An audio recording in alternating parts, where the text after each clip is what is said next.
জয়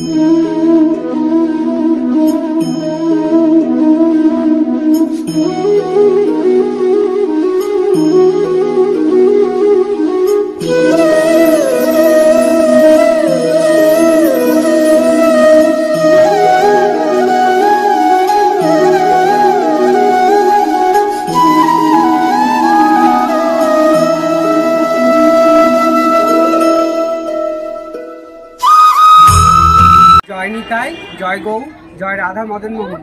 সকল ভক্তবৃন্দকে জানাই আমার মদন মোহন ইউটিউব চ্যানেলে স্বাগত। আজ আমি চলে এসেছি ব্যারাকপুর কাঠালিয়ার এক মন্দির। তো এই মন্দির কোথায় অবস্থিত আর মন্দিরে কখন খোলার টাইম, বন্ধের টাইম, মন্দিরে কখন সেবা পুজো হয় আর এই মন্দিরে কোন বিগ্রহ আছে, কি আছে, সমস্ত কিছু জানতে হলে পুরো ভিডিওটা দেখতে থাকুন, সঙ্গে থাকুন, সাথে থাকুন। মন্দিরের মেন গেট। তো এখানে দেখুন গেটের ওপরে লেখাই রয়েছে শ্রী শ্রী রাম ঠাকুরের মন্দির, শ্রী শ্রী সত্যনারায়ণের সেবাঙ্গন। তো চলুন আমি এবার আস্তে আস্তে মন্দিরের দিকে প্রবেশ করি। এই হলো রাস্তা। এই রাস্তা ধরে একটু এগিয়ে যাবেন, সামনেই দেখা যাচ্ছে ওই যে মন্দির, সাদা যে অংশটুকু দেখা যাচ্ছে ওটাই হচ্ছে মন্দিরটা। তো আমি এবার মন্দিরের দিকে আস্তে আস্তে এগিয়ে যাচ্ছি। তো আপনারা সবাই সঙ্গে থাকুন আর সাথে থাকুন, দেখতে থাকুন। আমি এবার পুরো একদম চলে এসেছি মন্দিরের সামনে। এই হলো মন্দিরটি। এটি হচ্ছে শ্রী শ্রী রাম ঠাকুরের মন্দির। এই মন্দিরে আসতে হলে ব্যারাকপুর থেকে বা আপনারা যারা আসবেন তারা ব্যারাকপুর থেকে অটো বা বাসে করে চলে আসবেন কাঠালিয়া বাস স্ট্যান্ড। কাঠালিয়া বাস স্ট্যান্ডে নামলে পরেই আপনি একদম পেয়ে যাবেন এই মন্দিরটি। আর যারা বারাসাত থেকে আসবেন তারা ওই বারাসাত থেকেও বাস বা অটো করে চলে আসতে পারবেন। একদম কাঠালিয়া বাস স্ট্যান্ডে নামলেই এই মন্দিরে একদম সামনে চলে আসবেন। শ্রী শ্রী সত্যনারায়ণের সেবাঙ্গন। এই হলো মন্দিরের মেন প্রবেশদ্বার। আমি এবার আস্তে আস্তে মন্দিরের ভেতরে প্রবেশ করছি আর আপনাদের মন্দিরটা সমস্তটা পুরোটাই ঘুরে দর্শন করাবো। আর ঢুকতেই বাঁহাতে রয়েছে, এই বাঁহাতে রয়েছে মন্দিরের অফিস ঘর। এখানে এটা হচ্ছে অফিস ঘর। আর মন্দিরটি, এই পুরো মন্দিরটাই এরকম সাদা রং করে করা রয়েছে। তো মন্দিরটি সত্যি খুব সুন্দর। আমি পুরো মন্দিরটাই আপনাদের দর্শন করাবো। আজকে এই মন্দিরে একটি উৎসব আছে, তো আমি সমস্ত কিছু জেনে নেব, আপনারা সবাই সঙ্গে থাকুন। এখানে রয়েছে আমাদের বৃন্দা দেবী, এই যে আমাদের বৃন্দা দেবী, আপনারা সবাই বৃন্দা দেবীকে দর্শন করুন। আর ডান হাতেই রয়েছে আমাদের ভোলা মহেশ্বর, এই যে ভোলা মহেশ্বরের শিবের মন্দির। আমি আপনাদেরকে এই বাবাকে দর্শন করিয়ে দিচ্ছি।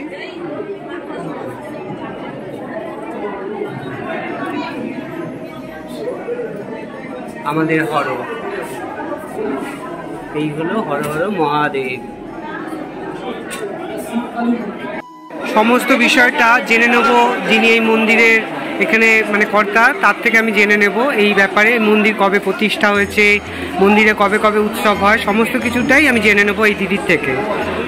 তো দিদি, আপনার থেকে আপনি যদি বলেন যে এই মন্দিরটা কবে প্রতিষ্ঠা হয়েছে আর যিনি প্রতিষ্ঠা করেছেন তার ব্যাপারে একটু যদি কিছু বলেন, আর কবে কবে এই মন্দিরে মেন উৎসব হয়, সমস্ত কিছুটা যদি আপনি বলেন তাহলে আমি সমস্ত ভক্তদেরকে জানাতে পারবো। কথা হচ্ছে ঠাকুরের সব আমরা নিমিত্ত মাত্র, ঠিক আছে। আর এটা আমার হাজবেন্ড তৈরি করে গেছিলেন 2019 সালে 12ই ডিসেম্বর, এবং 12 এবং 13 তারিখ দুদিন উৎসব হয়। 12 তারিখ গঙ্গা আহ্বান হয়, 13 তারিখ বাৎসরিক উৎসব। এটা প্রতি বছর হয় এবং প্রতি মুহূর্তে আমরা এটা পালন করে থাকি। এবং আমি মনে করি যে যতদিন আমি হয়তো বেঁচে আছি ততদিন এই মন্দির এভাবেই চেষ্টা করে যাব। সবই ঠাকুরের ইচ্ছা, ঠাকুর যা চাইবে তাই। এই মন্দিরে কবে কবে উৎসব হয়, বছরে? উৎসব মোটামুটি 3 দিন তো হয়, কারণ এই 2 দিন হয়, ঠাকুরের তিরোধান দিবস এবং জন্ম। আচ্ছা, সেটা যদি কবে কবে হয় একটু বলেন তাহলে। অক্ষয় তৃতীয়ায় তিরোধান দিবস এবং জন্মতিথিতে আমরা ফেব্রুয়ারি মাসে। ঠিক আছে, আপনার থেকে এই মন্দিরের সমস্ত কিছুটা জেনে নেবার জন্য ধন্যবাদ আপনাকে। মন্দিরটির দুপাশ দিয়েই দেখুন উপরে উঠে যাওয়ার সিঁড়ি রয়েছে। এই ডান দিকেও একটা সিঁড়ি রয়েছে আর এই বাঁদিকেও একটা সিঁড়ি রয়েছে, এই বাঁদিকেও একটা সিঁড়ি রয়েছে মন্দিরটি উপরে উঠে যাবার। তো আমি বাঁদিকে সিঁড়িটাই ফাঁকা রয়েছে। তো এই দিক দিয়ে আমি ওপরে উঠে যাচ্ছি আস্তে আস্তে। তো আমি এবার মন্দিরের মেন ওপরে চলে এসেছি। ওপরে এসে এবার মন্দিরের মেন গর্ভগৃহে প্রবেশ করছি। তো আপনারা সবাই সঙ্গে থাকুন, আপনারাও দর্শন করুন। আর আজ যেহেতু এখানে একটা উৎসব রয়েছে, সেহেতু এখানে নাম কীর্তন হচ্ছে। তো আপনারা সবাই শ্রবণ করুন। আর দেখুন সামনেই রাম ঠাকুরের চিত্রপট, ওখানে পুজো হচ্ছে, আপনারা দর্শন করুন।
এখানেও দেখতে পাচ্ছেন আপনারা যে বৃন্দা দেবী রয়েছে, বৃন্দা দেবীকে আপনারা দর্শন করুন।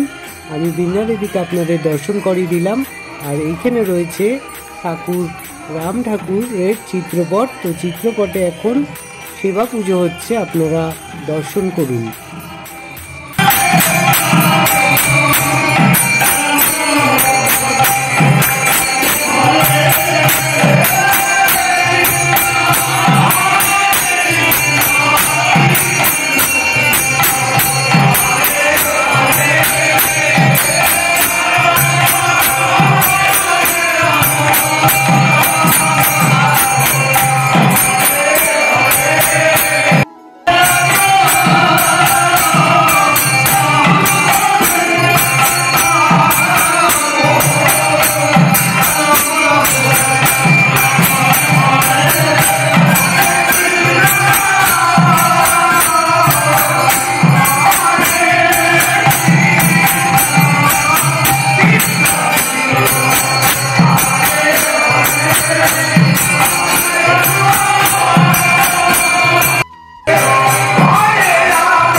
আজকে আমি এই মন্দিরের সমস্ত কিছুটাই জেনে নিলাম ওই দিদির থেকে, যে কবে কবে কি উৎসব হয় বা কবে প্রতিষ্ঠা হয়েছিল, সমস্ত কিছুটাই জেনে নিলাম। তো আপনারা সবাই দেখলেন পুরো ভিডিওটা। যদি ভিডিওটা ভালো লেগে থাকে তাহলে অবশ্যই একটা লাইক করবেন। আর যারা যারা আমার এই মদন মোহন চ্যানেলে নতুন দেখছেন, দর্শন করছেন, তারা অবশ্যই ভিডিওটিকে ভালো লাগলে লাইক করে সাবস্ক্রাইব করে আমাদের পাশে থাকবেন, সঙ্গে থাকবেন, সাথে থাকবেন। রাধে রাধে, হরে কৃষ্ণ।